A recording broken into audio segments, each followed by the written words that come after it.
¿Qué más, hermanos? ¿Qué vimos hace 8 días? ¿Quiénes estuvieron? Marina. Ah, ¿usted estuvo y escuchó? ¿Puedo preguntar a ustedes dos? Bueno, ¿qué vimos hace 8 días, hermanos?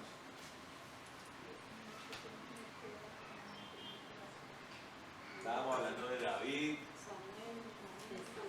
estábamos hablando acerca del templo que le propuso a Dios.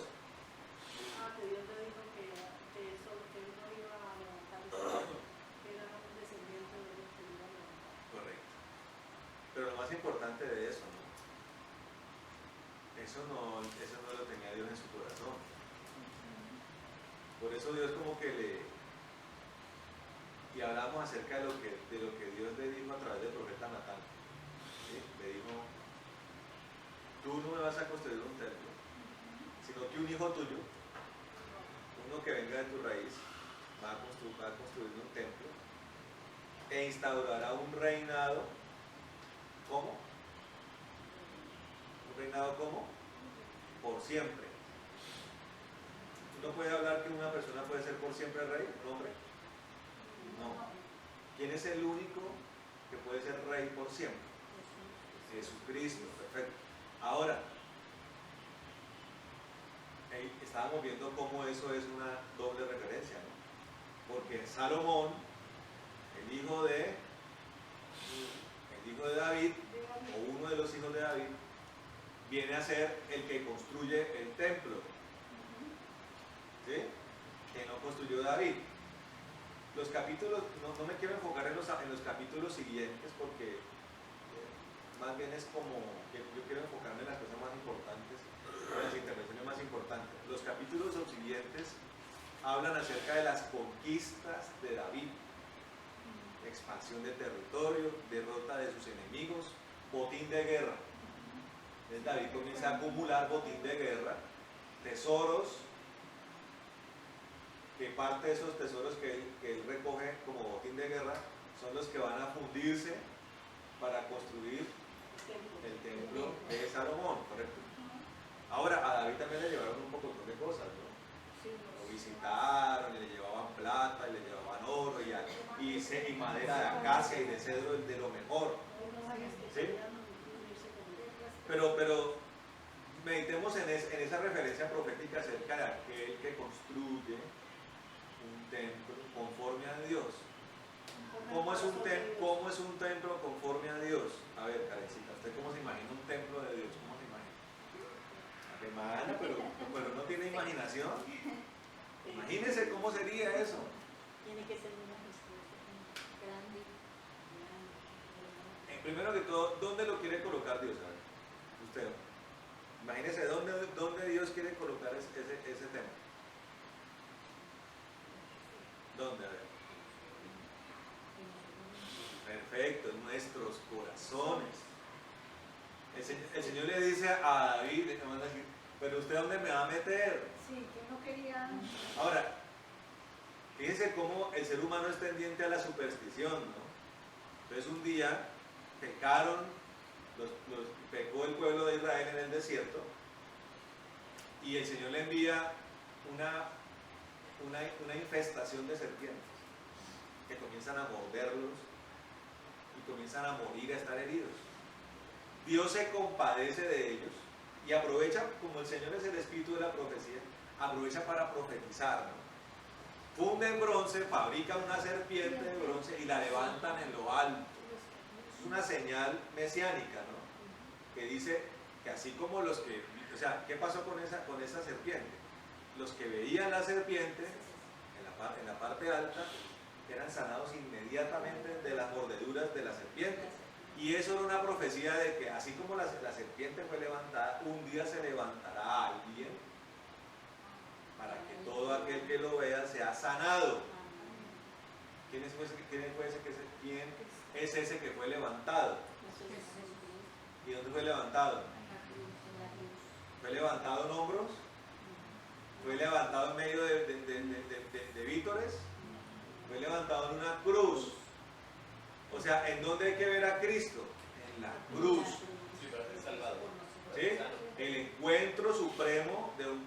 con el Señor es en la cruz. Es como si el Señor le permitiera a cada cristiano devolver el tiempo para ver al Señor allí, ¿no? Padeciente. Tenga entendido que no está allí Él, ¿no? No, porque Eso fue algo que ya pasó. Ahora, alguna vez yo vi en el cielo un lugar alto donde había una cruz, pero era como una especie era una especie como de monumento, por decirlo así. Como si le tuvieran un monumento a la cruz donde Él murió, en el cielo. ¿Sí me entienden? Pero no está subido ahí. Lo único que queda de ese sacrificio es las marcas que Él dejó, que son las que testifican delante del Padre que Él murió allí. No porque al Padre se le olvide. El Padre no sufre de amnesia, ni de Alzheimer, ni de demencia senil. Él es el Padre, el Dios Todopoderoso. Sino que como Dios no quiere dar reparos de nada. Dios no quiere dar margen de error. Eso tiene que quedar ahí para la eternidad, ¿me entiendes? El Señor se salió de la eternidad, murió en la cruz, le marcaron las manos, el costado, los pies, resucita con un cuerpo nuevo y lo único que le deja a Dios, el Padre y el Espíritu Santo, son sus marcas para que eso quede para la posteridad. ¿Sí me entiende? Para que nadie cuestione eso, nadie. Entonces, es como si a cada cristiano, cristiano que no haya vivido eso no es cristiano.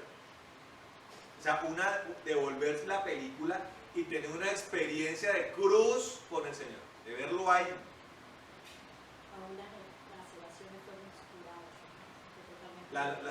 Todas las demás, pues como lo que yo he visto, ¿no? Y lo que las escrituras dicen, ¿no? Que ellos lo tocaron y no habla nada de las laceraciones que Él recibió en el camino a la cruz. Y como uno lo ve a Él, uno nunca ve al Señor desnudo y nunca más lo va a uno ver desnudo. ¿Sí me entienden? Entonces uno alcanza a ver lo que tiene las manos en sus pies. ¿Me entienden? Entonces, la experiencia de la cruz es la que le hace uno entender profundamente qué fue lo que Él hizo por nosotros. Y es esa experiencia la que quita la carga de conciencia por haber pecado, ¿sí me entiendes? Porque una cosa es descubrir que uno es pecador y otra cosa es librarse de esa carga. ¿Tú me estás entendiendo? La experiencia de cruz lo ayuda a uno a liberarse de esa carga y pasar ya a la fase de transformación de parte del Espíritu Santo. ¿Correcto? Entonces, ¿qué pasa? Así como el día que el Señor murió, ¿qué pasó cuando el Señor murió? Preguntémosle a Elizabeth. Cuando el Señor muere a las 3 de la tarde, a la 9ª hora, ¿qué pasa? Inmediatamente, ¿qué pasa? Dígame una sola cosa que pasó. Una sola cosa que usted se acuerde que pasó en ese momento.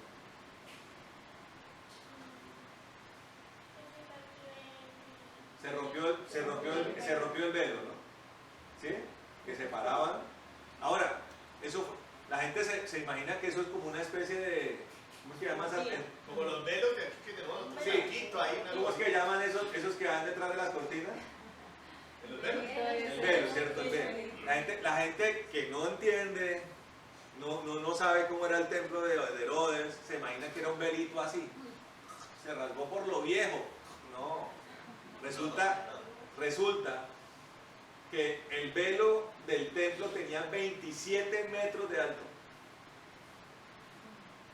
y tenía 30 centímetros de grosor. O sea, eran telas y telas sumadas.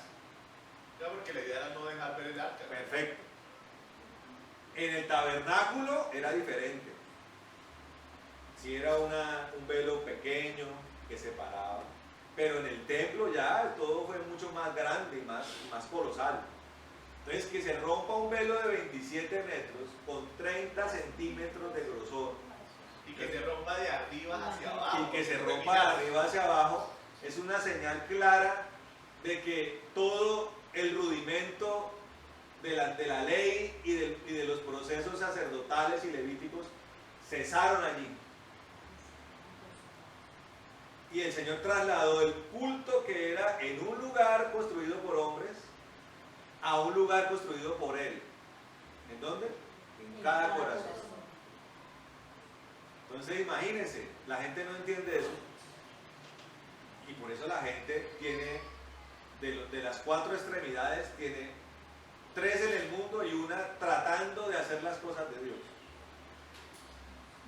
Cuando lo que tiene que haber es, todo tiene que estar encaminado a la adoración. Es que el corazón viene siendo como el centro de todas las cosas, ¿no? Como el núcleo de todo. Lo que opere allí gobierna todo. ¿No dice la palabra que donde está el tesoro está el corazón? Entonces la gente todavía anda ahí zarandeándose, es porque no tiene a Cristo en el corazón, hermano. Si yo me guapaché toda la Navidad, me puse gorro del Papá Noel, nariz de duende y zapatillas de elfo, todo diciembre, ¿cómo puedo yo decir que tengo a Cristo en el corazón?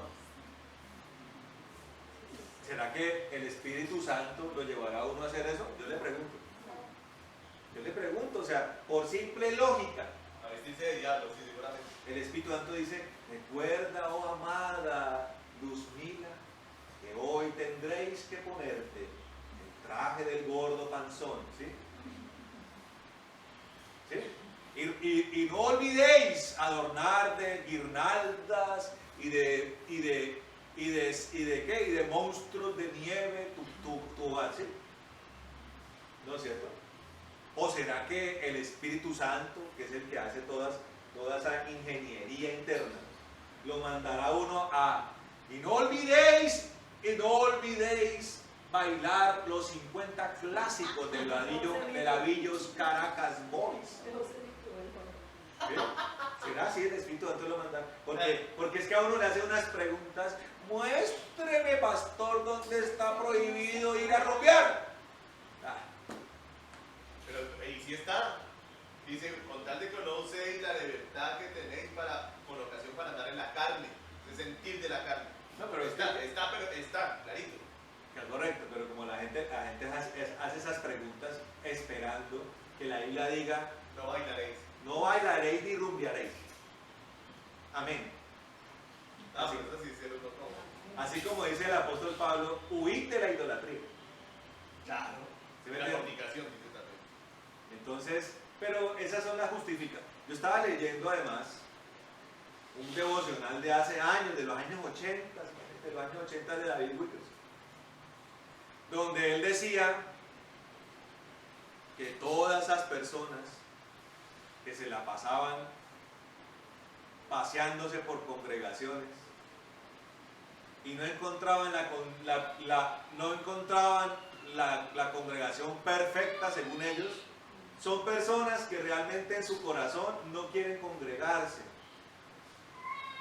¿Sí me entienden? Entonces, aplicado a estas personas, todo aquel que anda autojustificándose e interpretando la Biblia a su manera, son personas que no quieren ser incorporados al cuerpo de Cristo. Y el que no quiere ser incorporado al cuerpo de Cristo es aquel que no quiere que el Señor levante un templo en usted.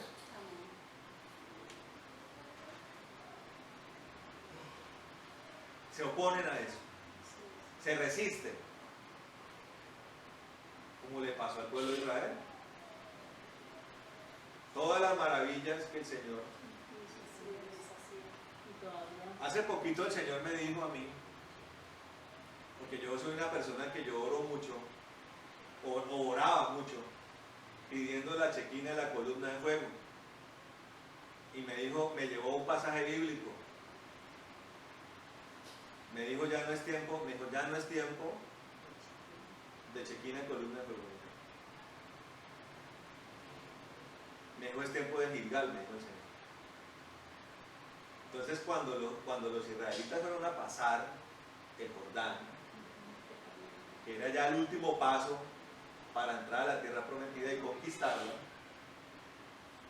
la columna de fuego y la chequina desaparecieron. Eso era para el desierto. Ahora, entienda que el desierto se puede vivir colectivamente o individualmente. Y uno puede, como pastor o misionero, hombre de Dios, tener en varios momentos escenarios donde uno tiene que trasladar un pueblo por el desierto. ¿Usted sabía eso? O sea, usted puede representar, así como las obras de teatro, los actores todos los días van y representan Romeo y Julieta, por ejemplo. Entonces Julieta tiene que disfrazarse y otra vez se enamora tiene que enamorarse en la obra de Romeo y Romeo de ella y se terminan envenenándose al final todos los días la obra. Muchas veces uno tiene que volver a repetir, no por uno, sino por un pueblo, lo que pasa en la Biblia y lo que ya uno ha vivido con otro pueblo. ¿Usted sabía? O sea, perfectamente Dios lo puede utilizar a usted como un Moisés varias veces. Entonces, claro, yo en mi vida he pasado por desiertos en mi vida personal y Dios lo lleva a uno a escenarios ya después de conquista, que pueden ser largos. 40 años le costó a Josué y no terminó. 40 años.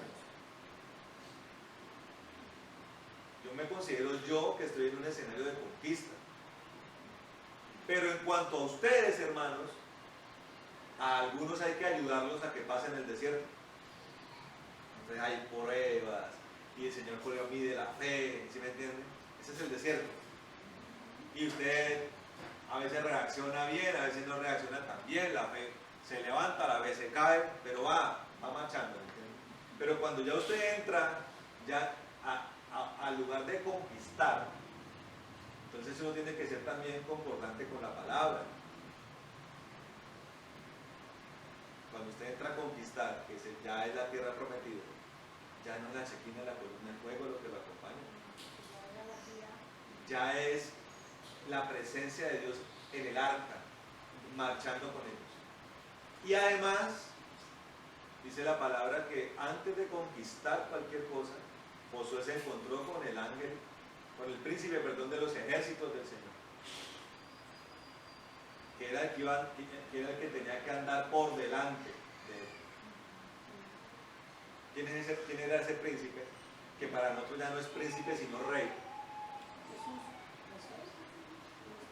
¿Cuándo dejó de ser príncipe?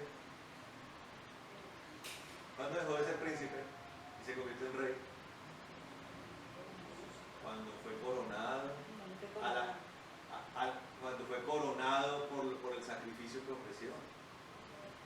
De pronto lo que vieron los judíos y la gente en Jerusalén fue un hombre con una corona de espinas, ¿cierto?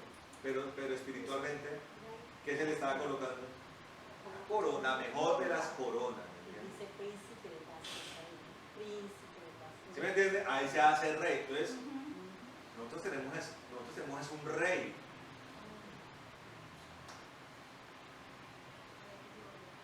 Y ya no es chequina ni columna de fuego, es el rey que anda con nosotros. Amén. ¿Quién dice amén? Amén. Claro, la columna de fuego y la chequina fue una forma como Dios se manifestó.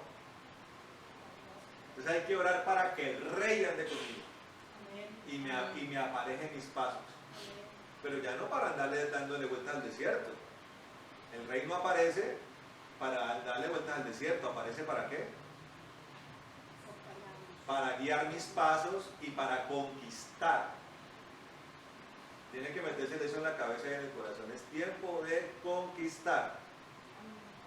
¿Cómo se traduce conquistar, hermano? Ya que nuestro enfoque no es construir templos, o sea, nosotros no estamos ni derrumbando paredes, ni levantando planchas, ¿estamos en eso? No. Entonces, ¿cuáles son nuestras áreas de conquista? Perfecto, las almas. El tabernáculo tiene que expandirse. ¿Cómo se expande el tabernáculo?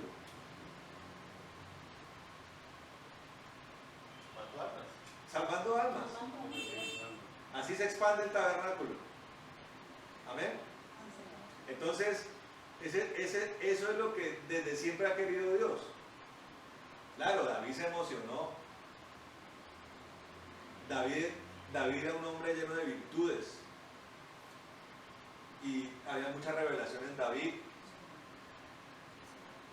Pero aún así, comparado con lo que nosotros, con lo que Dios quiere hacer con nosotros y lo que Dios quiere mostrarnos a nosotros, es como comparar una fotografía de una película. a lo que Dios nos ha dado acceso es a una película completa. A David le mostró Dios una fotografía. Y esa fotografía lo inspiró grandemente. ¿Sí me entiende? Pero David fue un hombre también sujeto a pasiones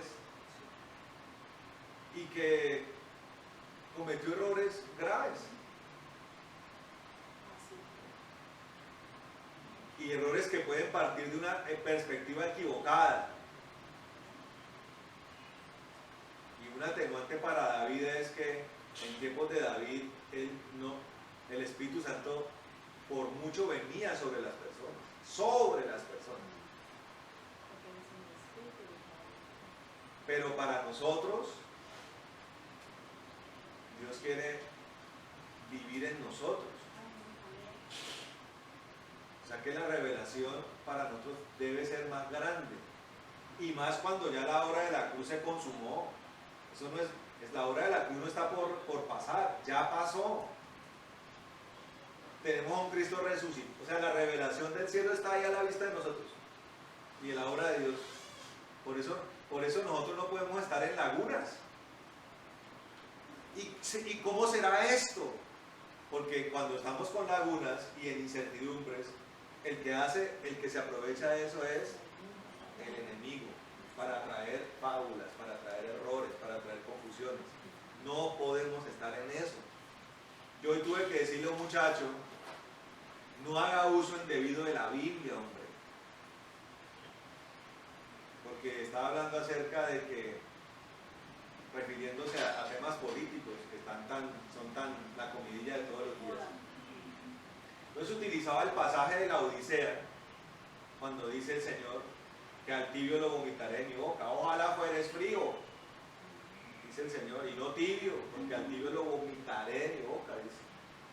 Entonces, hacía referencia a ese pasaje para criticar a todos esos que votaron en blanco y no se decidieron ni por el uno ni por el otro. Vamos para 2 años y siguen con esa pelea, la del voto en blanco. Yo le dije, hermano, no utilice más la Biblia, viejo. Una elección es una tontada, una tontería. En épocas del Señor no había ni democracia. Había un gobernador romano que se llamaba Pilatos. Y había un títere que se llamaba Herodes, un títere de Roma. Un rey sin ningún tipo de autoridad ni legitimidad. Era el que estaba ahí, era el títere de Roma, para apaciguar los ánimos de los judíos, para que esa zona tan importante para Roma no se perdiera. ¿Y al Señor Jesús le importó eso? Para él era nada eso. Él no le importó derrocar a Pilatos. Él no le importó derrocar ni a Herodes siquiera. Lo humilló Pilatos, lo humilló Herodes y a él no le importó. El Señor, cuando lo quisieron probar acerca de sus fidelidades políticas y religiosas, él contestó con magistralidad, dijo, al César lo que es del César y a Dios lo que es de Dios. Lo de nosotros son los negocios del Padre, eminente, no que no hagamos otras cosas, no que no hagamos otras, pero lo eminente en nosotros es los negocios del Padre. Si usted quiere trabajar, tener negocios, bueno, primero pregúntele a Dios, pero lo más importante es hacer los negocios del Padre. Los negocios del Padre es nosotros ser sus adoradores y nosotros ser instrumentos de liberación y salvación. Pare de contar. No es más, no es más. Para todas esas cosas Dios va a aparejarlo todo. Entonces le dije, ese no es el contexto. Yo le dije, la Biblia no puede ser usada como un libro alegórico para cualquier cosa. No puede ser usada para ser un referente místico, ni de sortilegio, para hacer uno con la Biblia un oráculo, ¿no? El contexto apostólico es el poder de Dios, su doctrina es para la salvación de las almas, que también se llama bíblicamente el fin de la fe, es la salvación de las almas. El fin de la fe no tiene que ver con entretenimiento, ni con política, ni con comodidades terrenales, ni con negocios. Tiene que ver con nada de eso. Tiene que ver con salvación de las almas. Y cuando la palabra dice que se añaden los que han de ser salvos, ¿cómo sabe uno que una persona es salva? Sencillo, porque tiene un templo en el corazón. Ahí hay un templo. Ese es cristiano. Y como desde el templo irradia hacia los demás, entonces el fruto, si hay un templo para Dios en el corazón, ¿cómo será el fruto? ¿Bueno o malo? Bueno.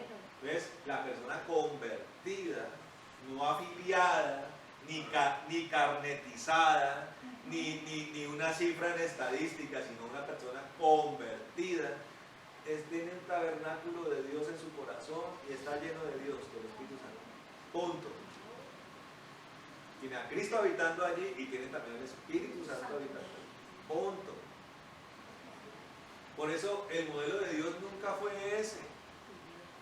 Y por eso le hace el reparo a David y dice, no, bueno, termina accediendo, pero le dice, no serás tú, profetiza, habla acerca de un hijo que terrenalmente termina siendo Salomón, pero el Señor tenía algo mucho más poderoso para eso, que era a su propio hijo, construyendo un templo llamado la Iglesia de Cristo. ¿Amén? Y esa es la labor hasta hoy, la labor eminente hasta hoy es esa. No es más. No podemos perderla, nunca perdamos la perspectiva de eso. Ay, pastor, y todo lo demás, de todo lo demás, el día que estemos aquí a reventar, que pase un domingo, que pasen dos, que pase un mes, dos, me tocará decir, bueno, hermanos, oremos, consultemos a Dios y Él nos dirá qué hacemos, si compramos aquí, si tumbamos la casa de allá, y para todo eso Dios proveerá. Amén.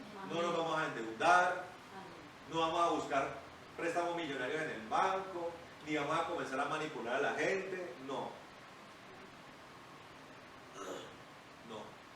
Y quiero que se le meta a usted en la cabeza eso, porque Dios un día usted lo utilizará con mucha más eminencia y más responsabilidad, y tiene que tenerlo presente. Y Dios va a levantar pastores y pastoras, y tiene que tenerlo muy presente. Es los corazones, es lo que Dios está trabajando semana tras semana. El Señor cada semana echa su cincelazo. Y Dios está orando en ustedes para que ustedes sean buenos árboles. Yo le dije al Señor hoy, y se lo dije al pastor, yo quiero tener nietos espirituales. ¿Quiénes son los que van a dar esos nietos? ¿Yo? ¿Qué tal un abuelo? Eso sería una cosa abominable, ¿no? Un abuelo papá. No pasa. Sí pasa. Que el abuelo es el papá del nieto también, porque eso solamente se concibe en mentes perversas. Entonces, ¿los hijos quiénes son? Ustedes, mis queridos hermanos. ¿Entienden? Tienen que ustedes empezar a mentalizarse, a llenarse de Dios para producir hijos espirituales.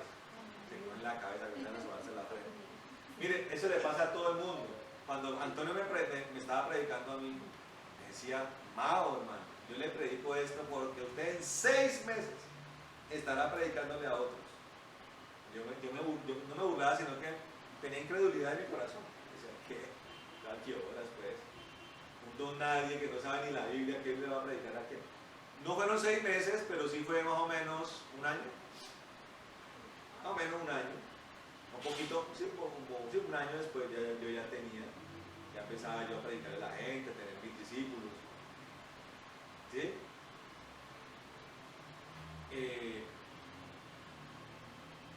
Ustedes también tienen que hacerlo, ¿no? Tienen que, no piensen cómo lo van a hacer. Porque una vez comienza la gente, ¿y cómo hago? ¿Será que hago chocolate con bizcochos y me traigo con que no? Eso no sirve de nada, ¿sí me entienden? Es el poder de Dios en usted. Dios promete que Él pondrá palabras en nuestra boca. Si la palabra dice que pondrá palabras en nuestra boca cuando estemos delante de nuestros verdugos, ¿será que pone palabras en la boca para predicar el Evangelio? ¿Sí o no?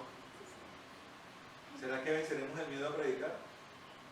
Y si nos llaman locos y lárguese de acá, le dicen, ¿Usted va a desistir? La gente que desiste por eso, ay pastor, no vuelvo, ¿por qué? Ay, nadie me escucha. Hay que ir a otro lado, ¿no? Es como dice Santo. Ay, sí, que sacudirnos los pesos vamos a ganar. ¿Sí me entiende? Hay que aprender que no predicamos por resultados, predicamos por obediencia. Correcto. Amén. Entonces, ese es el objetivo de Dios. Por eso nuestro único modelo bíblico se llama Jesucristo. Y los que hayan llegado a esa altura, que en la Biblia son contados con los dedos de la mano. Y básicamente son los apóstoles que Dios les permitió una intervención en los escritos bíblicos. Vaya usted mire el Juan de los evangelios y compárelo con el Juan de las cartas. El Juan, vaya mire a ver cómo en los evangelios hay un Juan que pide que caiga fuego sobre Capernaum, sobre Samaria. Y vaya mire usted el Juan de las cartas o el Juan de Apocalipsis. Un hombre tallado, anciano, sabio, repleto de amor, pero no amor de abuelito calcahueta, ¿no? Amor del verdadero, un amor como el de Cristo. Vaya, mire usted al apóstol Pedro, del rabioso, impulsivo, efervescente, de doble ánimo, pasional de los evangelios. Medio celoso, medio envidioso. Y vaya, mírelo, compárelo con los de las cartas. Lleno de revelación, lleno de misericordia. Y compare usted a Pablo, el perseguidor de los ese sí fue el perseguidor de la iglesia. Ese se regodeó con la muerte de Esteban. Sí, se regodeó, le fascinó que Esteban hubiera muerto. Y le fascinaba agarrar cristianos, encarcelarlos y llevarlos a que lo mataran. Y después compárelo con el apóstol de los gentiles.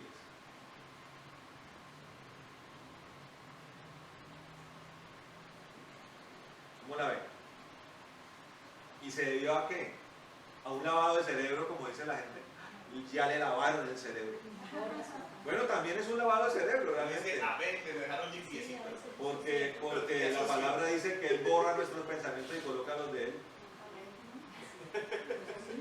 Entonces, usted le puede decir perfectamente a la persona así, no me lo lavó el pastor de la iglesia, pero me lo lavó Cristo. Con su sangre, sí, Y con para su sangre. limpiecito. Yo le recomiendo que El Espíritu Santo. solamente el Espíritu Santo y el Señor Jesús es el que lo convence a uno. ¿Sí me entienden? Entonces, ese es el objetivo del Señor.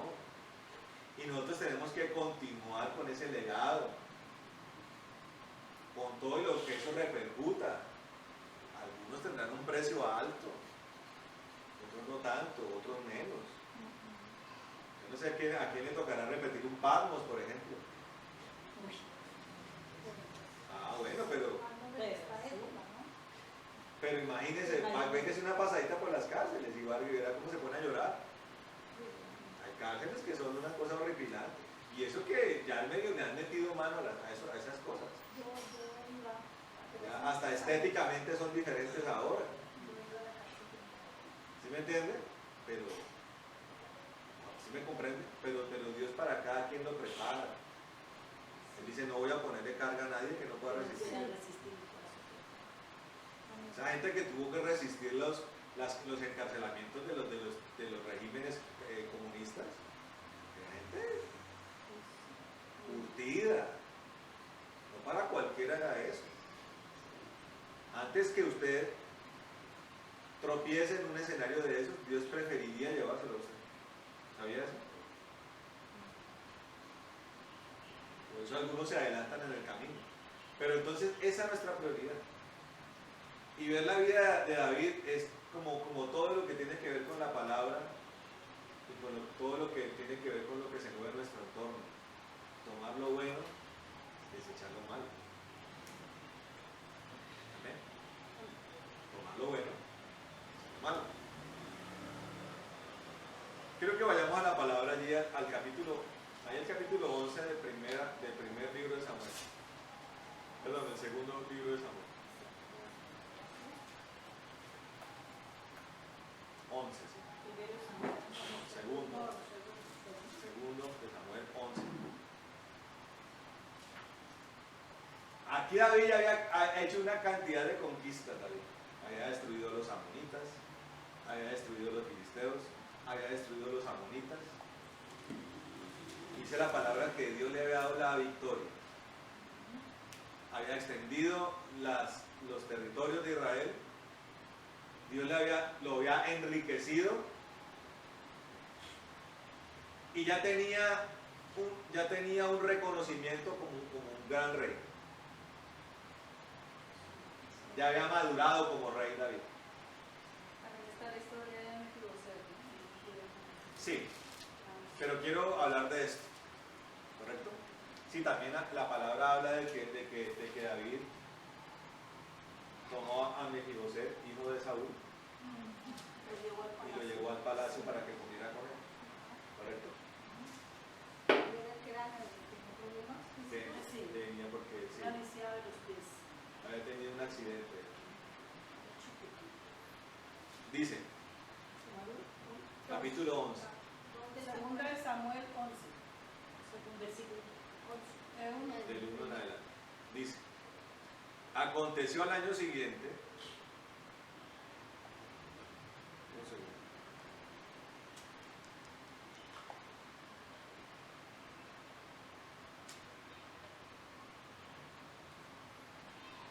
Aconteció al año siguiente, en el tiempo en que los reyes suelen salir a la guerra, que David envió a Joab junto con sus servidores y con todo Israel. Ellos destruyeron a los hijos de Amón y pusieron sitio a Rabá. Pero David se había quedado en Jerusalén. Y sucedió que al atardecer David se levantó de su cama y se paseaba por la azotea del palacio, cuando vio desde la azotea a una mujer que se estaba bañando. Y la mujer era muy bella.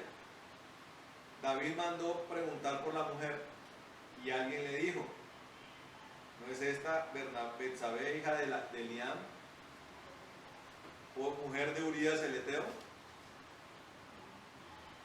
David envió mensajeros y la tomó. Cuando ella vino a él se acostó con ella, estaba purificándose de su impureza. Entonces ella regresó a su casa.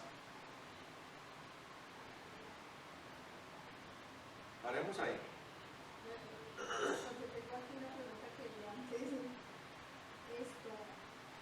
En esa época ella no podía rehusar el llamado de David. ¿Ustedes qué creen?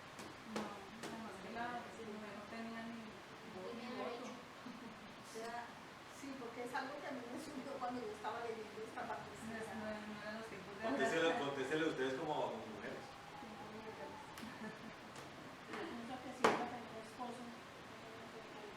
Claro, Porque ya después se vivía, claro. Entonces, ¿para qué le enseñaban la ley a las personas?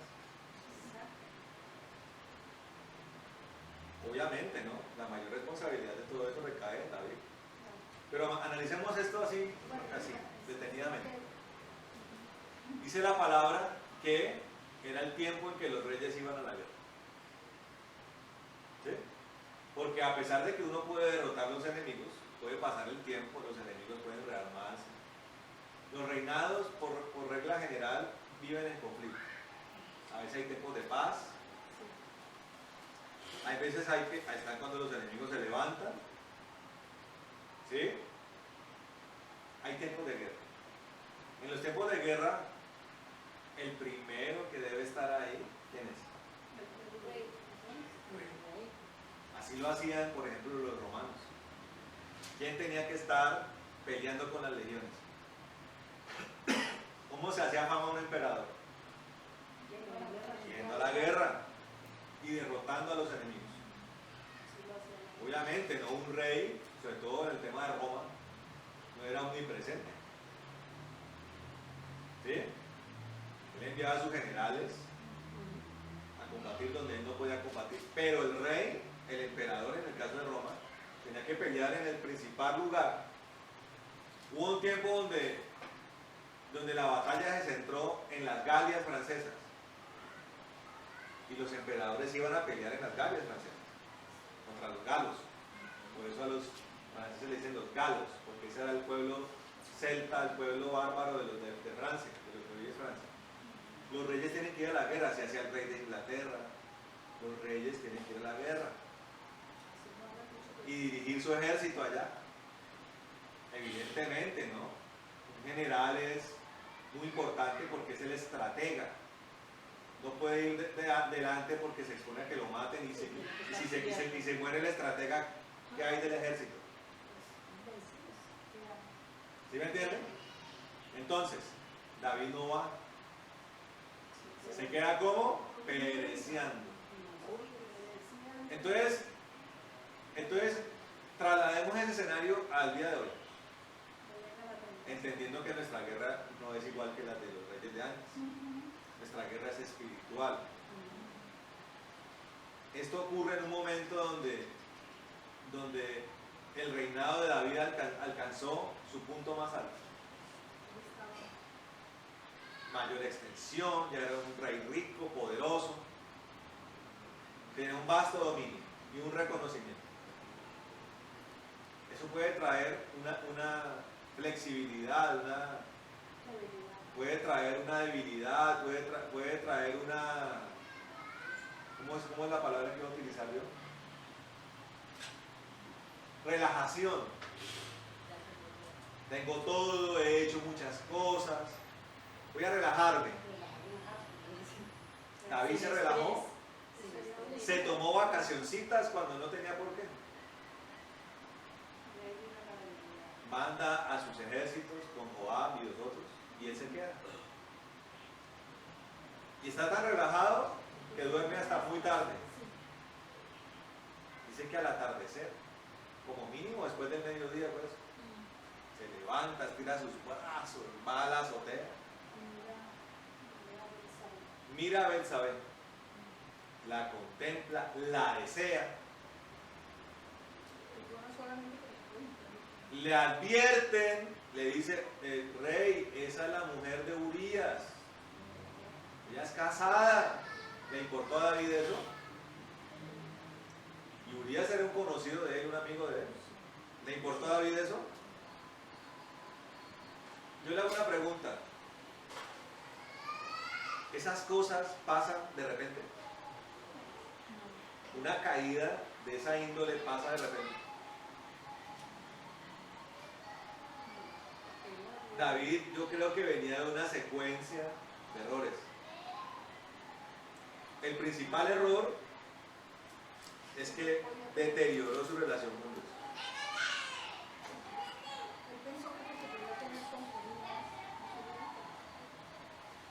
Enfoquémonos en lo importante.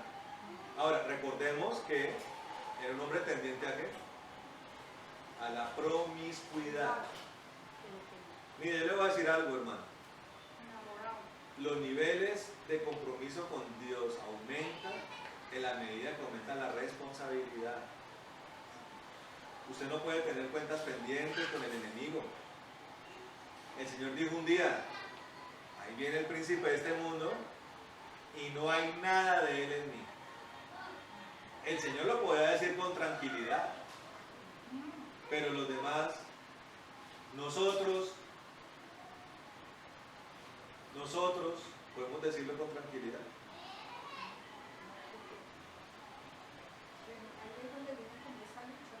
Por eso tenemos que decirle al Señor todos los días que nos limpie, que nos libere, que nos depure, que nos santifique en todos los niveles.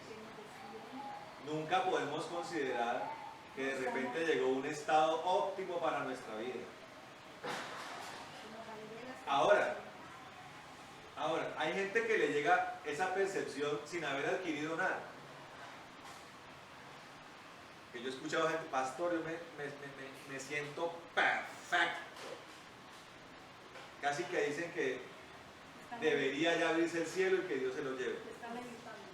Que se queda. Y va uno y mira y analiza a la persona y está muy lejos de eso. No hay fruto de ningún tipo. No hay fruto de arrepentimiento, no hay fruto del Espíritu, no hay fruto de alabanza, no hay hijos espirituales.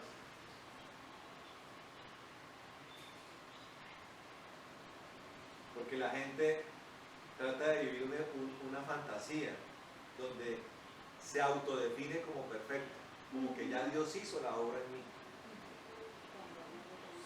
Y realmente, hermano, lo que Dios tiene que quitarnos y desarraigar es bastante.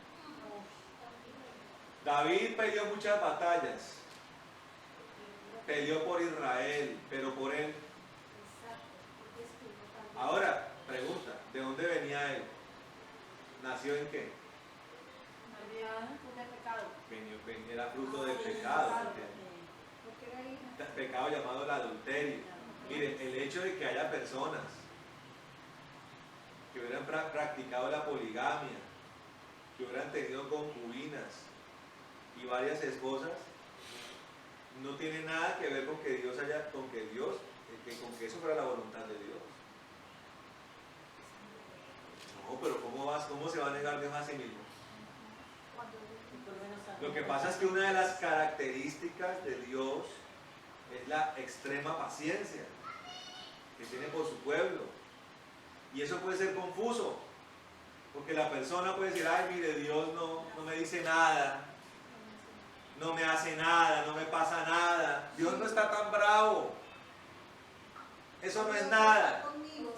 ¿Sí me entiende? Eso es peligroso. Porque la persona puede continuar en su desarrollo pecaminoso creyendo que Dios no está tan bravo, o Dios no está bravo, o que eso no es tan grave. Y la persona comienza a acostumbrarse a eso y le suma una cosa. Mira a David, le sumó falta de responsabilidad y gobierno, le sumó la pereza. Uy, que en la pereza sí que se incuban pecados. Si hay algo que le gusta a la carne, la pereza. No orar, levantarse tarde, no leer la Biblia, no andar en el Espíritu. Entonces la persona se descuida, le mete televisión, le mete entretenimiento, le mete relax a la cosa espiritual. ¿Sí me entiende? Me levanto tarde. Se queda mirando a una mujer desnuda, sin ponerle freno, sin rechazar la mirada. La desea. La manda a llamar. Le advierte, o sea, la persona que estaba alrededor de él estaba más consciente de rey, es mujer casada. Lo que pasa es que obviamente uno habla de un rey, ¿sí me entiende? Pero si el rey es malo o está haciendo algo malo, ¿usted va a callar? El rey, no me importa, digo, tráiganme. Oiga, dice que se acuesta con ella sin haber ella terminado de purificarse. ¿Saben qué es eso? ¿Qué es? ¿No saben? Todavía estaba menstruando, algo que es abominable para Dios. Pero era que acababa de terminar de purificarse o no se había purificado. No, miren lo que dice acá, miren. Si vuelvo a leer, es que no. Luego ella se purificó. Dice acá, David envió mensajeros y la tomó. Cuando ella vino a él, él se acostó con ella, que estaba purificándose de su impureza. Por eso. Entonces ya había pasado. Se estaba lavando. Estaban los días juntos. No. Ya no había. Claro, ya no. ¿Qué dice allá en la otra versión, Astrid? Luego ella se purificó de su inmundicia. Ah, pero Y hay dice- otra versión. Mire eso, ¿sí ve? Pero acá dice Aquí que... dice luego, ¿cierto? Ahí dice Claro. luego. Un comentario. O sea, esta sí. Que eso confirma que Betsabé había tenido recientemente su periodo menstrual y no estaba ya embarazada cuando David cometió adulterio con ella. O sea, que recientemente se había... Ese es El pedacito es el comentario, pero... comentario. Por eso, dice en luego esta ella- Biblia, en esta versión está diciendo que ella se estaba purificando de su inmundicia. Sí, O sea, ese era la purificación de su ciclo menstrual que ella estaba haciendo. Sí. Entonces, cuando David la manda a llamar, ella ya está purificada porque se Luego acaba de ella lavar. se purificó de Del- su inmundicia. Ah, ya. Claro, además porque Pero- no podría haber entrado vino, por obvias Sí. razones, si está en pleno ciclo menstrual. Pero en esta otra Biblia da a entender que ella se acuesta con David y luego ahí se lava de su inmundicia, porque Sí, también aquí dice, después de una relación sexual, la persona queda inmunda en la ley de Moisés. Sí. Tenía que purificarse por el fluir de la parte seminal. sí, Sí, luego ella se purificó. Pero entonces en la Reina Valera, dense cuenta, sí, dice, En luego la que yo ella se siempre he leído, purificó de su inmundicia en la Reina Valera, y se volvió da a a su entender casa. que se acostó con David y luego se fue a bañar Sí, Sí. para purificarse de la inmundicia. Ajá. ¿Sí? La que yo siempre lo he leído. Pero en esa versión que está leyendo Maestro, da a entender lo que dice el comentario. Sí. Que ella acababa, obviamente no de tener Pero es relaciones que sexuales esta- con el hay esposo. unas palabras que utiliza diferentes. No, pero es muy grande la diferencia. Porque no le está diciendo que se purificó de la relación sexual que tuvo con David. Luego en el comentario dice que parecía ser que había tenido el periodo menstrual, que está mal traducido. Pero ese comentario está desconectado. En esa versión está diciendo eso. Y en la de Maito está diciendo o que había tenido una relación sexual en la noche o que había tenido su periodo menstrual. Y como el esposo estaba en la guerra, no podía haber sido el esposo, entonces él había tenido su ciclo menstrual. Y David la manda a tomar recién purificada, Sí, según esa versión. sí, pero es que aquí me está mandando a... Porque yo siempre lo que había leído Madito era porque sí la era lo contrario, era que ella después de tener su relación con Ella David, dice que quedó pues se sin purificó. esa relación, pues porque dice, según el ¿Cómo? es 5 días. Pero Sí, que- entonces supongo- ella quedó encinta de esa relación. claro, por esa razón no podía estar en el periodo. Exacto. O sea, ella estaba ovulando. Pero es que es curioso precisamente porque... No, es que, a ver, No, yo claro. no, pero espere, es que por esa razón también los médicos y eso se burlan del ritmo, ¿no? Que es como el Sí, el método anticonceptivo natural, que muchos llaman. Sí. Pero no es acertado, nunca funciona al 100%. ¿Por qué? Porque, por ejemplo, en este caso, Betsabé terminó su periodo menstrual hoy, ¿sí? Se purifica en la mañana con el agua, se limpia, y al ratico tiene la relación sexual e inmediatamente queda embarazada. Según el ritmo, eso no podría pasar. Podría pasar porque no está en el. Pero lo que muchos no saben es que así una mujer puede tener la menstruación y puede tener otro óvulo que ya está fértil, tiempo fértil en el otro lado. O sea, aquí están especificando, aquí me mandan a ver, supuestamente me remiten a lo de lo que se estaba purificando. al acto de purificación. Sí, La concordancia. una De pronto concordancia también otras versiones le De otra pastora probablemente. 18, Sí, 19. pero la Reina Valera que yo siempre había leído era esa, donde daba a entender a que David se acostó con ella y ella después se lavó. Sí, sí. Se lavó, que era la purificación de la inmundicia por la relación sexual. Pero mira, pastor, que Pero en es la que- nueva traducción viviente ¿Cómo dice es? así, dice, así que David envió mensajeros para que la trajeran y cuando llegó al palacio se acostó con ella. Luego ella regresó a su casa y entre paréntesis dice, Betsabé recién había terminado los ritos de purificación posteriores a su periodo menstrual. Ahí Pues mismo está dentro de la versión lo dice. no, Lo hombre. explica ahí. Está bien aclarado. O sea que lo que él vio, la lavada y la cosa, era eso. O sea, ella la pescó fue purificándose de su asunto, haciendo una cosa delante del Señor. Y el hombre lo que hizo Ah, fue- bueno, pero es que resulta que la ley dice que la mujer tiene que, o sea, terminada la menstruación, Sí, tiene que esperar 7 días, para poder tener la relación. apartada, y ahí sí después bañarse. O sea, ella tenía ya 7 días. 7 días de haber terminado. Entonces ahora sí, claro. Se entiende Ah, más. entonces era una O mujer, sea, digamos, la, regular. la mujer tenía que guardarse los días con sus trapos de inmundicia. Después de que ya dejaba de salir la El menstruación, flujo, sí. tenía que apartarse 7 días. Y después bañarse. Y después de los 7 días que ya no tenía menstruación, se bañaba. O sea que duraba 7 días en inmundicia, o sea, está siendo impura. Se lavaba y luego sí ya podía estar con el Sí, esposo. o sea, después de que termina, Por se eso. considera de pura 7 días más. 7 días más impura y luego sí se lavaba para poder estar ahí con el marido. Eso Ah, dice ok. la ley. Ok, Eso es la O sea, ley. ahí sí ya estaba, ya tenía Ya. realmente ok. Ya estaba fértil. estaba dentro del rango de la fertilidad. Pero bueno, chévere porque le da a uno la sensación de que ella estaba todavía en la ¿La menstruación. Biblia qué es? Claro, Nueva la traducción impureza. viviente. Pero no, ya. Pero eso es lo lindo del estudio bíblico. Nueva traducción. Ese es un estudio bíblico, poder desglosar la palabra y mirar lo que está diciendo porque uno no lo entiende en un principio. Pero con una versión y otra y va entendiéndolo.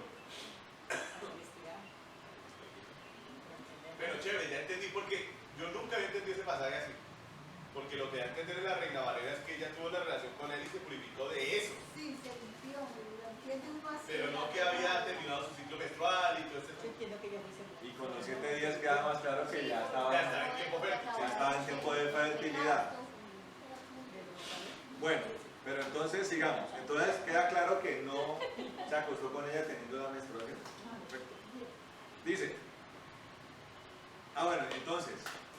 Pero mira dónde va David la cosa. Dice, la mujer concibió y mandó que lo hicieran saber a David diciendo, yo estoy encinta. Entonces David mandó decir a Joab, envíame a Urías el Eteo. Pero meditemos en eso. Mire cómo, pero quiero que meditemos en esto. Mire cómo Joab pasó de ser un general de las batallas con David a ser una alcahueta de su... ¿Cómo es que se No, dice? pero marico, Juan no sabe. No, por eso, no, pero No espere. sabe, o sea, Pero después David se lo dice. si lo están usando, pues sí sabe. ¿Sí me entiende? Pero después cuando lo que hace con Urias se lo manda, es con Joab que lo manda. Pero creo que Juan no sabe. ¿No sabe? Pero Juan, sí, Bueno. El trasfondo del problema no lo sabe. O sea, él solo estaba cumpliendo la orden. pero- Miremos entonces. estamos leyendo. Envíame a Urías el Eteo. Y Joab envió a Urías a David. Cuando Urías vino a él, David le preguntó cómo estaban Joab y el pueblo y cómo iba la guerra. Después David le dijo a Urías, desciende a tu casa y lava tus pies. Cuando Urías salió del palacio, fue enviado tras él un obsequio de parte del rey. Pero Urías durmió a la puerta del palacio junto con todos los siervos de su señor y no descendió a su casa. O sea, traducido es, no tuvo intimidad con su esposa, Que era el plan de David, ¿no?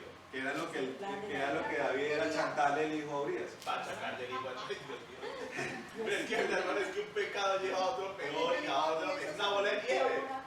Pero es que los pecados de esa época son los de hoy, hermano. Y pasa con pastores, o sea, no es una cosa ajena a la iglesia, olvídese. Que quieres tumbar las cabezas. No es que la Biblia retrata al hombre como es. La Biblia no es condenada, ni es fabulesca, ni no. Así es el ser humano. E informaron de esto a David diciendo, Urías no descendió a su casa. Entonces David preguntó a Urías, ¿no has llegado de viaje? ¿Por qué no descendiste a tu casa?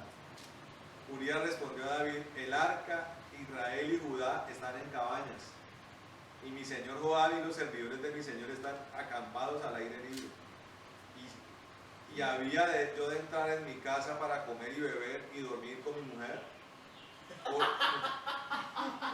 Un hombre íntegro era Urias. No, y cómo se sentiría David.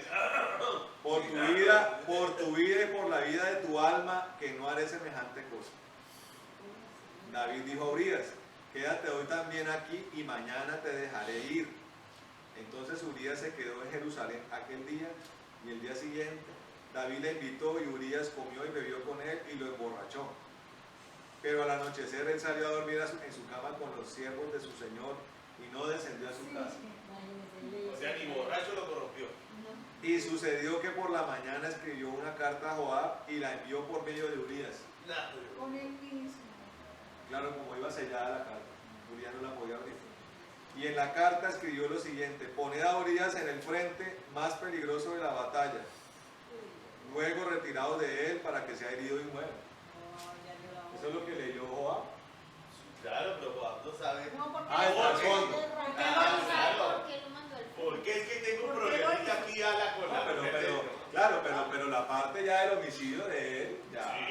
eso sí. Ya le corresponde. Ya le corresponde a Joab también. Pero viene el problema que es el reino. Diciéndoselo a un general, o sea, es una orden del superior que grave, man. Uno se puede negar, pero ¿y quién va a juzgar a David o quién lo va a salvar a usted de David? Nadie. Porque ellos están sujetos a las órdenes. Claro, hoy en día usted va a la Corte Suprema y dice, vea que el presidente me mandó a matar a ese señor de allá y yo no quise. Hoy en día uno hace así, uno hace así. ¡Ay, presidente terrible! Pero en esos días que él era juez, él Complicado, era complicado todo ese asunto. ejecutivo, legislativo y no, o sea, Ya, Israel tenía una profunda fractura moral, entonces. ya no. Siempre la tuvo. No, pues imagínate. Sí, porque con Saúl. Sí, y Saúl que Bueno, entonces lo manda a poner en el frente más peligroso para que muera. O sea, un plan para que Urias muera. claro. Y aconteció que cuando Joab sitió la ciudad, puso a Urias en el lugar donde sabía que estaban los hombres más valientes. Los hombres de la ciudad salieron y combatieron contra Joab y murieron algunos del ejército de los servidores de David. Y murió también Urias el heteo. Joab mandó a informar a David de todos los detalles de la batalla e instruyó al mensajero diciendo: cuando acabes de exponer al rey todos los detalles de la batalla, si sucede que se enciende la ira del rey y te dice: ¿por qué os acercasteis a la ciudad para combatir? ¿No sabíais que ellos tirarían desde arriba del muro? ¿Quién mató a Abimelech, hijo de Jeroboam? ¿No fue una mujer quien arrojó sobre él desde arriba del muro una piedra de molino y él murió en Tebes? ¿Por qué os acercasteis al muro? Entonces le dirás: también tu servidor Urías el heteo ha muerto. Porque eso era lo que padecían los que iban a atacar los muros, ¿no? Eran los primeros que morían. Le lanzaban piedras, flechas, lanzas, metal fundido, brea encendida. ¿Sí me entienden? Eran los primeros que morían. Y ahí fue donde colocaron a Urias para que muy seguramente muriera. Pero para que Como fue lo que pasó. Juan siempre fue como cómplice, ya después se enteró, o fue un cómplice o cómplice. Pues como dice el pastor, ¿no? Era un hombre que obedecía, pero pues eso tiene todo un... Fíjese que uno de los argumentos que utilizaron los soldados alemanes, de los que cuidaban campos de concentración, que hicieron parte ya directa del exterminio de los judíos, era que no, ellos están obedeciendo órdenes. Y eso puede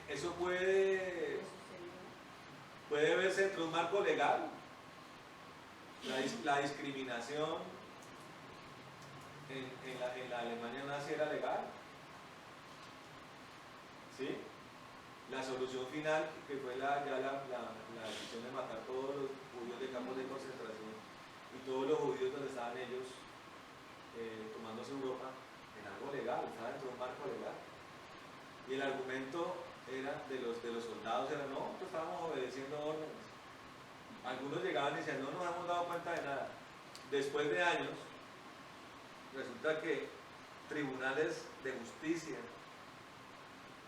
cogieron a soldados, a hombres que fueron soldados en los campos de concentración, ya viejitos, 90 años, 92 años, y los condenaron. Los condenaron contradiciendo el argumento que ellos habían utilizado en los juicios de hace 70 años. Pero lo hicieron. Obviamente uno puede decir: pero es que eso no sirve para nada. Aparentemente no, pero deja un mensaje. ¿Cuál es el mensaje? Que las personas no pueden hacer lo que quieran sin que sean juzgados por eso. Ese es el mensaje. Estoy volviendo a Joab, y de una moral ya completamente desbaratada. ¿Cómo no iban los sucesores de David y los reyes de Judá y de Israel hacer los reyes que fueron. Si los primeros reyes que tuvo Israel, con ellos ocurrió cosas terribles. ¿Sí me entienden? Y Salomón después se convierte en el rey y termina siendo un hombre muy terrible, porque le levanta altares altos a todas sus novias y a todas sus esposas y concubinas. Por eso muchos aseguran que Salomón no le dio el tiempo para arrepentirse. Otros dicen que el libro de Eclesiastés es la evidencia, libro de él reflexiona, es la evidencia de su arrepentimiento. sí, en el último capítulo, en el 12.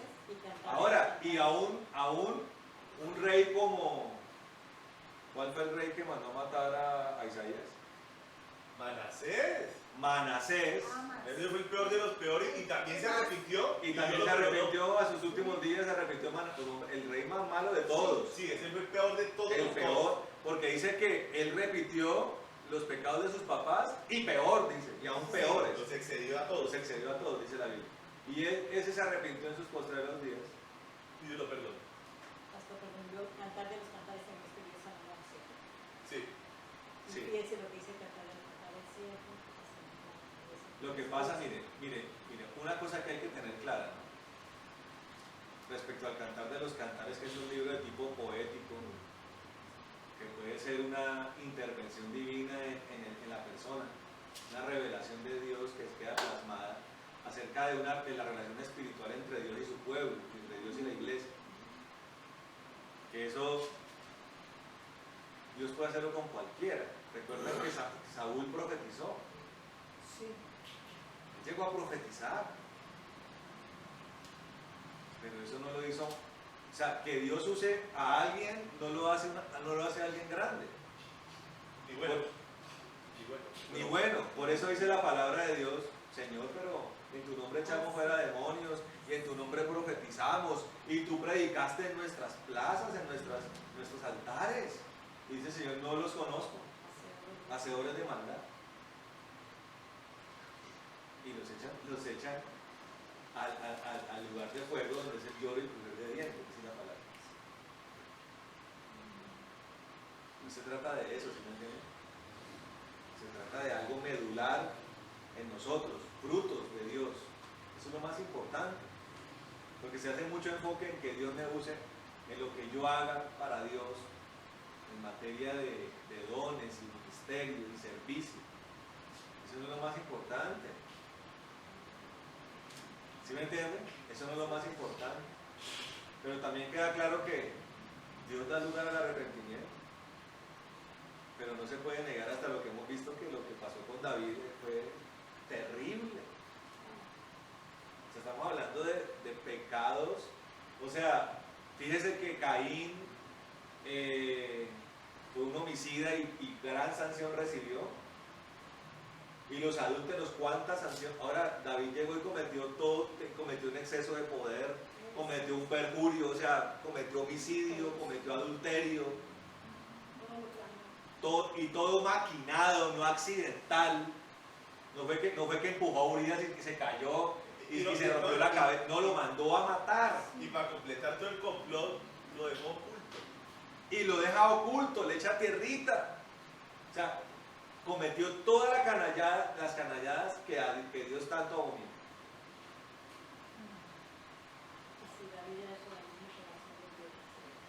Entonces, yo quiero aquí hacer una pequeña pausita porque nosotros somos los cristianos, somos muy emocionales. Yo me acuerdo cuando yo recién me convertí, una persona que vivía conmigo se consiguió una novia que ella aseguraba que era cristiana. Pero todos los días iba y se acostaba con ese compañero con el que yo vivía. Y una vez me llamó y contesté yo. Ay, estoy muy contenta porque ahora eres mi hermano, me decía. Y yo, cuánto sueño con tener una familia, tener 12 hijos, como las tribus de Israel. Yo escuchaba, claro, yo estaba muy nuevo, yo no tuve ni qué contestarle, pero todo lo que ella me hablaba me parecía tan absurdo. tan salido de tono, tan... Pero ¿qué quiere decir esto? Que mucha gente vive el cristianismo, trata de vivir el cristianismo así.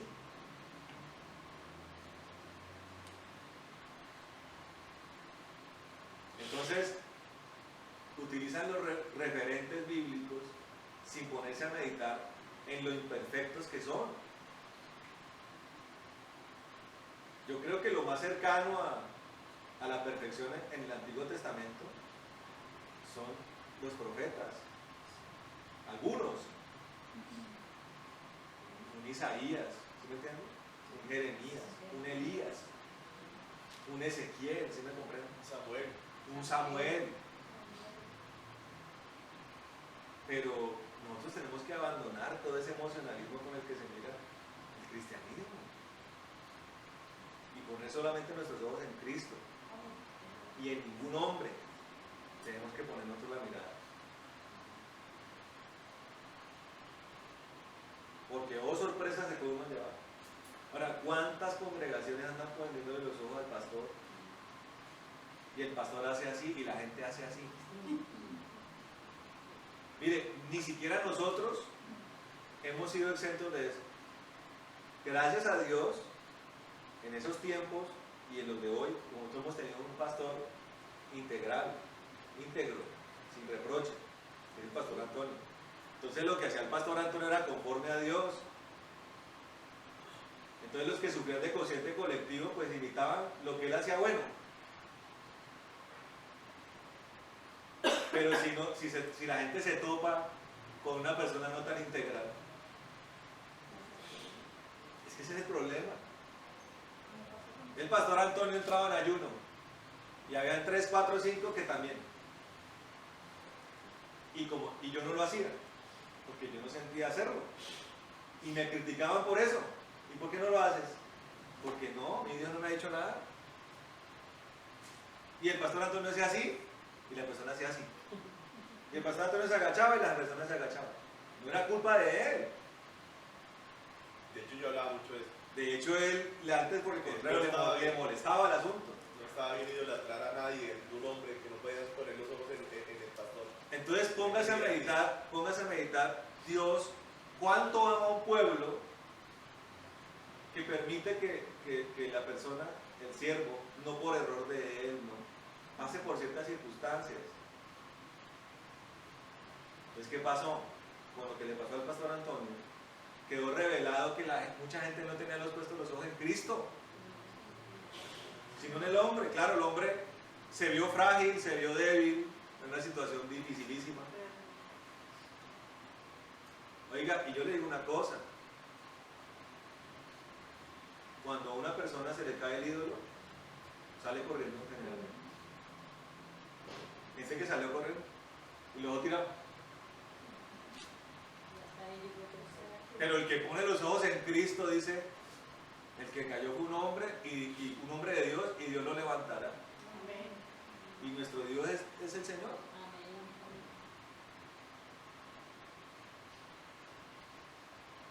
Esto es para aprender lo que no se debe hacer. ¿Sí me entiende? Lo que no se debe hacer. David nos ha enseñado, la historia de David, a que es mejor apegarse a los modelos perfectos de Dios. Entender que Dios no construye instituciones, ni construye infraestructuras, sino trabaja los corazones de los hombres. ¿Sí me comprende? Y ahí es donde Dios lo está haciendo. De que no podemos conformarnos, de que no podemos caer en la laxitud, de que no podemos caer en la relajación, de que no podemos caer en que ya lo hemos alcanzado todo. El apóstol Pablo dice, el que cree estar firme, mire que no caiga. Qué terrible es llegar y creer que ya uno está en un estado óptimo. El estado óptimo de los apóstoles se adquirió a una edad mayor. ¿Sabía usted eso? Cuando Juan llegó a ese punto era ya un anciano. Eso tarda tiempo. La salvación usted la puede recibir por fe. Pero el perfeccionamiento perfeccionamiento tarda tiempo. Y si tarda para el que persevera, para el que ni siquiera está perseverando, ¿cuál es la posibilidad? El que ni siquiera lo está intentando, ¿qué posibilidad hay? Está luchando contra... No es que ni siquiera está luchando, se rinde ante la adversidad. A mí me deja aterrado la voluntad de algunos. Me deja aterrado.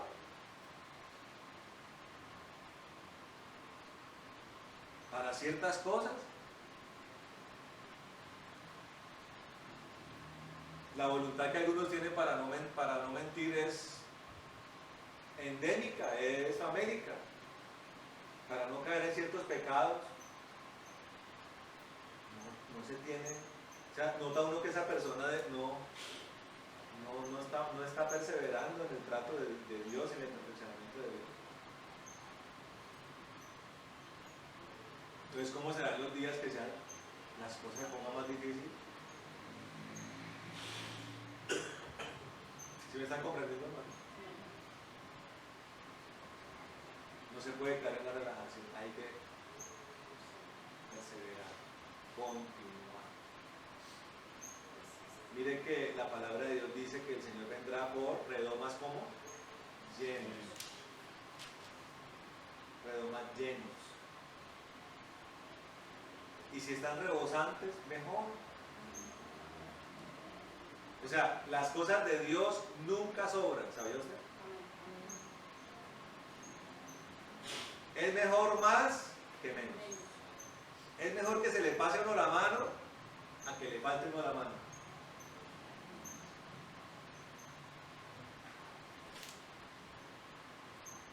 Y uno lo ve, hermanos que se desaparecen todos y dicen, por allá a mediados de enero, me acuerdo el pastor Pablito se les ocupaba la iglesia. Que iban de vacaciones. Iban a ponerse en el gorro de papá. Sí, se iban por allá, ojalá fuera solo eso. Y llegaban todos hechos unos puerquitos llenos de lodo, llenos de estiércol. Y le tocaba al pobre pastor volver a sacar la manguera. Eche manguera, eche cepillo.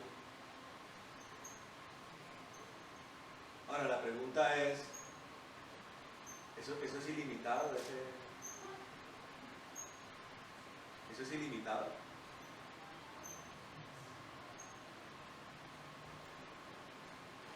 Yo me puse el otro día a meditar, a hacer carving. Las 99 ovejas que son abandonadas por ir por la perdida. Y hice la comparación con otro pasaje que dice, yo no vine por justos, sino por pecadores. Pregunta, al Señor decir eso, ¿consideraba que los fariseos y saduceos eran justos? Al decir que él no venía por justos, sino por pecadores, ¿estaba considerando a los fariseos justos? No, era que ellos se consideran justos así. Ellos se consideraban justos. Ellos se consideraban justos. Y cuando dice que iba por enfermos y no por sanos, consideraba que estaban sanos. Entonces mediten las ovejas. ¿Será que el pastor de las ovejas será capaz de abandonar a 99 para ir por uno? ¿Usted qué dice? No viene cumpliendo el mismo rigor de que los fariseos se consideraban las ovejas de Dios. Mire, yo le digo una cosa, y uno como pastor lo aprende. En el transcurrir de los años, siempre habrán personas que apreciarán la labor pastoral más que otras. Esa persona permite que uno ore por ella, que uno la aconseje, que uno interceda, ¿sí me entiende? Y sobre todo con Dios uno lo nota que la persona recurre a Dios, depende de Dios, Dios se convierte en su pastor. Pero hay 99 que no le interesa. Y esa una sola comienza a brillar, se convierte en un diamante. Y los otros 99 quedan como un carbón.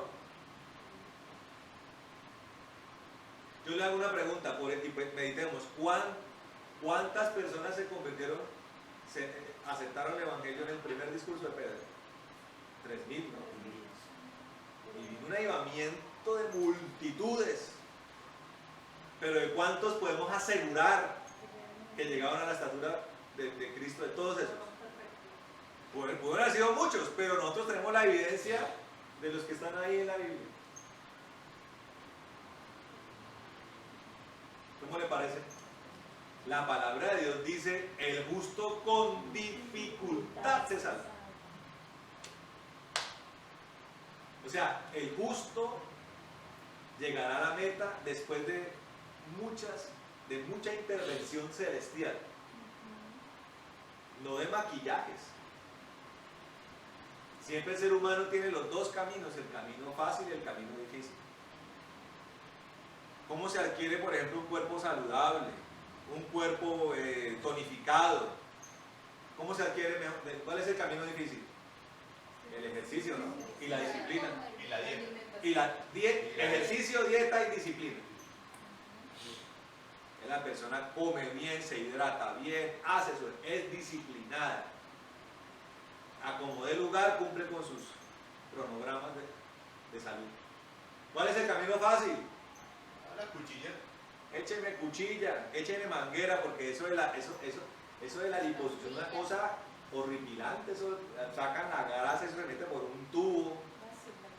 Resulta que en este mundo nada se desperdicia, ¿usted sabía?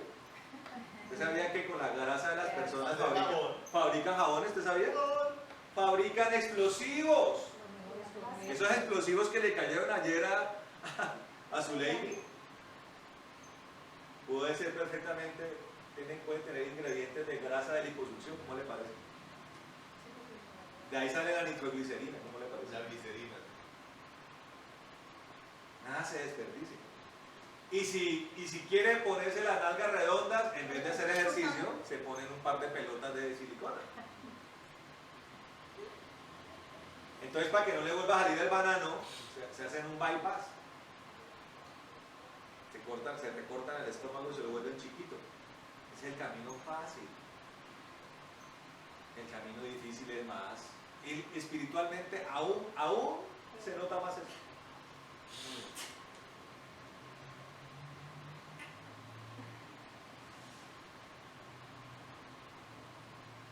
Y todos los días. No como monjes benedictinos, ni como monjes dominicos, ni como capuchinos, ni como monjas carmelitas, no. No es con rosarios, ni con padres nuestros, ni con peregrinaciones a los, no, ni madrugando a las 4, salvo que Dios lo levante a ustedes ahora. ¿Sí me entienden? Es haciéndole caso a Dios y dependiendo de Él en todo, hermano. Es que es en todo. Cada detalle de su vida examínelo, tómese el tiempo de examinarlo. Estoy haciendo bien, Señor, ¿qué dice la palabra? Si de pronto tiene alguna inseguridad, llame a su pastor, pregúntele a él: pastor, mire que está pasando esto con mi hijo, con mi hija en este negocio. No encuentro claridad en la palabra, oro y no logro. Pastor, ¿usted qué me puede decir? No, la gente anda ahí haciendo las cosas como le parece, y eso no sirve, ¿me entiendes? Sobre todo no sirve, de pronto en las primeras etapas de la vida cristiana, Dios acepta muchas de esas cosas. Y por eso siempre pongo el ejemplo de Moisés. Moisés en la primera etapa, Dios conocía su estado, era ¿cómo es que se dice? Un hombre de las cavernas. ¿Sí? Rudo, rústico. Pégale a la roca, le dijo. Pero ya después de 40 años, de ver su rostro, tenía que estar ya en un estado de de suavidad y mansedumbre máximo. Y después de 40 años se les sacó el taco a Moisés.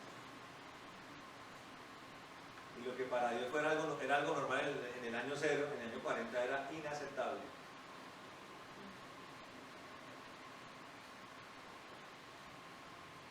Por eso nosotros no podemos considerar que ya listo, que se abran los cielos. Ah, sí.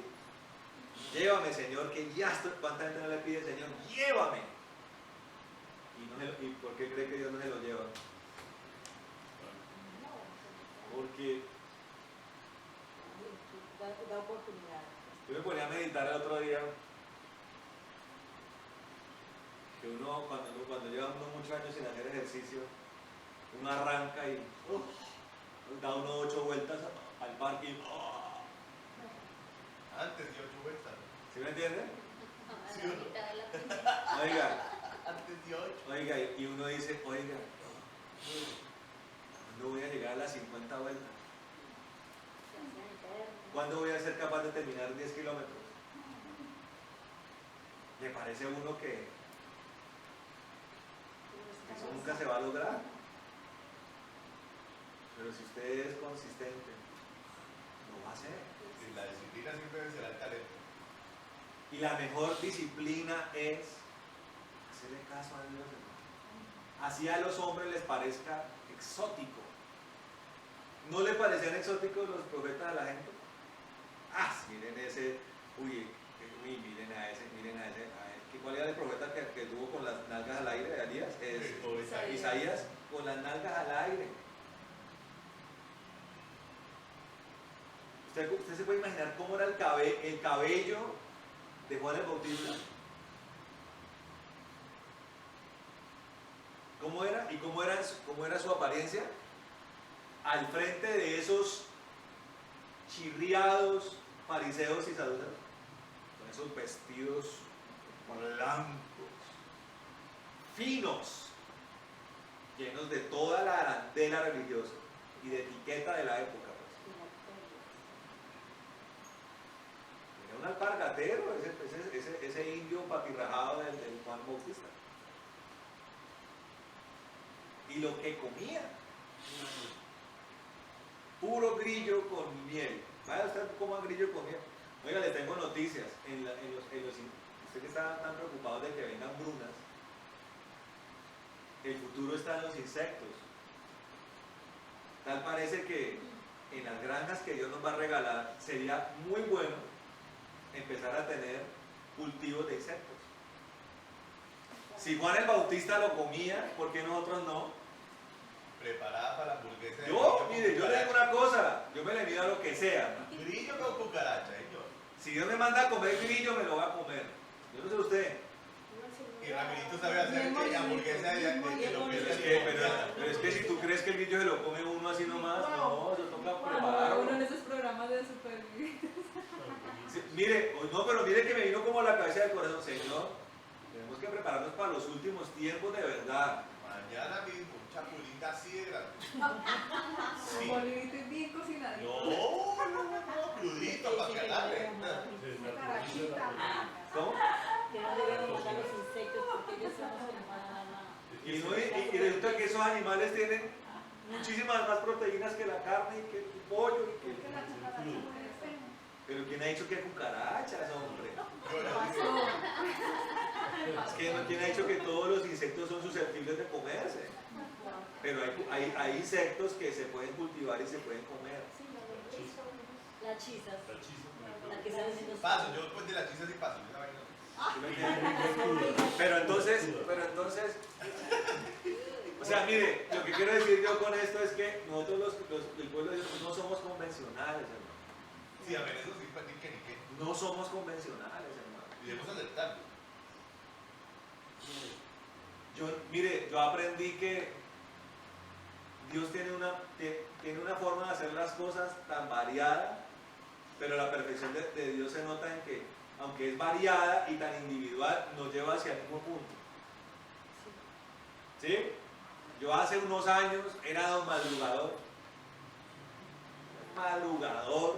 pero por cuestiones de, no sé, de cambios de rutina, de las consecuencias de las misiones y de cosas que uno hacía, a mí se me ocurrieron los horarios.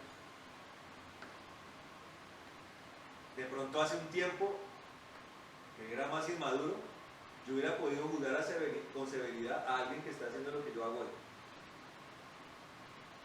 De acostarme mucho más tarde y levantarme más tarde que las demás personas. Lo hubiera señalado seguramente con severidad en mi inmadurez. Claro, uno a los 25 años, hermano, uno se siente Superman. Pero el tiempo pasa, hermano. Y la vida es una lección paralela de lo espiritual. El metabolismo de la persona que empieza a cumplir años, ¿cómo se pone? Y entonces a la persona le toca llevar la cosa como suave. Espiritualmente, ¿usted sabe que es igual? Cada vez el siervo de Dios o la sierva de Dios tiene que volverse más taimado, más calmado, menos brioso. Y usted en eso ve que Dios está haciendo algo con la razón. Otros lo juzgarán, como hacen los jóvenes con los viejos decrépitos. Nos dejaron esta sociedad vuelta a nada, pero hemos llegado nosotros. Eso dijeron en los años 60, ¿no? Años 60, viejitos chuchumecos estos. Mire, nos metieron en una guerra fría. Se va a acabar el mundo por bombas. Nosotros los jóvenes vamos a hacer las cosas mejor. Y se fueron para Bustos y todas las cosas. Ya duraron un mes sin bañarse. ¿Y drogado? Tenían relaciones sexuales ahí junto a los niños, junto a los niños, y se llevaban los niños de ellos. Y miren cómo terminó la humanidad, hermana, mejor que El fruto de una drogada bilateral. Ahora, esos mismos son los que hoy con corbata están gobernando el mundo, ¿sabía? ¿Usted dónde cree que estaba George Walker Bush en el año 1968, 69? Estaba fumando maracachafa. ¿Y dónde cree que estaba Bill Clinton? ¿Y dónde cree que estaba Barack Obama? ¿Dónde creen? Y Angela Merkel. Y ahora se levanta una generación que dice, no, ellos no lo hicieron. Nosotros, de esa generación, va a salir la abominación más grande que ha pisado esta tierra. ¿Cómo le parece? Que se llama el hijo de perdición. De esa generación va a salir. Va a asomar la cabeza. Porque cada día los gobernantes son más jóvenes, ¿no? Entonces está Macron en Francia, un hombre joven, así como más o menos de la edad. Está Trudeau de Canadá. Así empiezan a aparecer los nuevos. Sí, usted mire en Colombia, vaya a mirar los alcaldes, los gobernadores. La generación que va a cambiar esto, sin Cristo, va a ser peor. Solo el que sea capaz de poner los pies firmes en Cristo va a lograr hacer algo. Pero bien difícil es, porque entran los conflictos. Pues mire, yo le digo una cosa, yo le pregunto algo. Digamos que un cristiano de esta congregación empieza a hacer la carrera política y logra llegar a ser gobernador del Huila. ¿Usted sabía que una de las funciones del gobernador del Huila es promover las fiestas sanpedrinas? Cosas que violentan directamente contra Dios. ¿Hasta cuándo le llega a uno la gobernación? Un alcalde tiene que aceptar que haya marchas de diversidad de género en las calles. ¿Sabía? Se le tiene que permitir. Porque está el imperio de la ley, no es el imperio de los hombres. Entonces, ¿hasta dónde le llega a uno la alcaldía? Yo le hago una pregunta. Para un varón de Dios, ¿hasta dónde le llega? ¿Sí me está entendiendo? Por eso nuestros objetivos son otros, hermano. Sí. ¿Sí me entiende? Usted puede ser asesor de un político, Pero en el primer chanchullo que le mande a hacer de su asesoría duró eso. Sí.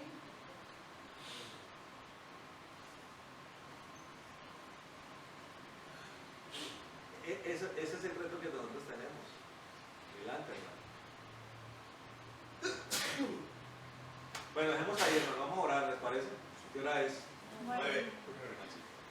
9 mi madre debe estar pegada. Cada vez me demoro más. Bueno, vamos a orar. Vamos que se ponga a orar, no que no se pega al techo. Bueno, Señor amado y bendito, te alabamos en esta noche. Te damos gracias, Señor, en esta hora. Señor, por todas tus maravillas y tu poder, Señor. Gracias por todo lo que nos habla, Señor. Gracias, Señor maravilloso, por tu misericordia por nosotros, Señor. Por tu amor, Señor, por tu compasión. Señor, yo te pido que todo esto que tú has hablado hoy, Señor maravilloso, todo ese aprendizaje de la palabra, Señor, que se desglose. ¿Cómo traes claridad, Señor, a través del estudio bíblico, Señor? Toda esa claridad, Señor, venga a nuestros corazones, Señor. Y esa palabra queda allí, Señor, y que sea de provecho, Señor, al nivel que tú quieres, Señor, al fruto que tú quieres, al 30 por 1, al 60 por 1, al 100 por 1, Señor. De verdad queremos, Señor, que todo lo que tienes previsto para nosotros, Señor, se cumpla a cabalidad, Señor. El designio, la providencia que tienes para nosotros, se cumpla a cabalidad, Señor. En el nombre de Jesús de Nazaret. Señor, que ninguno de mis hermanos se pierda, Señor, sino que todos accedan a la vida eterna, Señor. De todos los que están aquí presentes y aún los que no han venido, Señor. En el nombre de Jesús. Señor, te damos gracias por esta noche. Atamos toda retaliación y venganza, Señor. Toda muerte, calamidad, enfermedad, la atamos y la echamos al abismo. En el nombre poderoso de Jesús de Nazaret, Señor. Gracias, Señor, por todo lo bueno, Señor. Llévanos a casa en bendición. Señor, llévanos meditando en tu palabra, Señor. Y, Señor maravilloso, y que sigamos nosotros sacándole provecho a los tesoros celestiales, Señor. Amén. En el nombre de Jesús. Señor, que tú nos bendigas, que ensanche nuestro territorio, que tu mano esté con nosotros y nos libres de todo mal para que no nos dañes, Señor. En el nombre de Jesús. Amén y amén, Señor. Bendice las ofrendas que mis hermanos traen y pedimos que tú las multipliques amplia y poderosamente. En el nombre de Jesús. Amén y amén.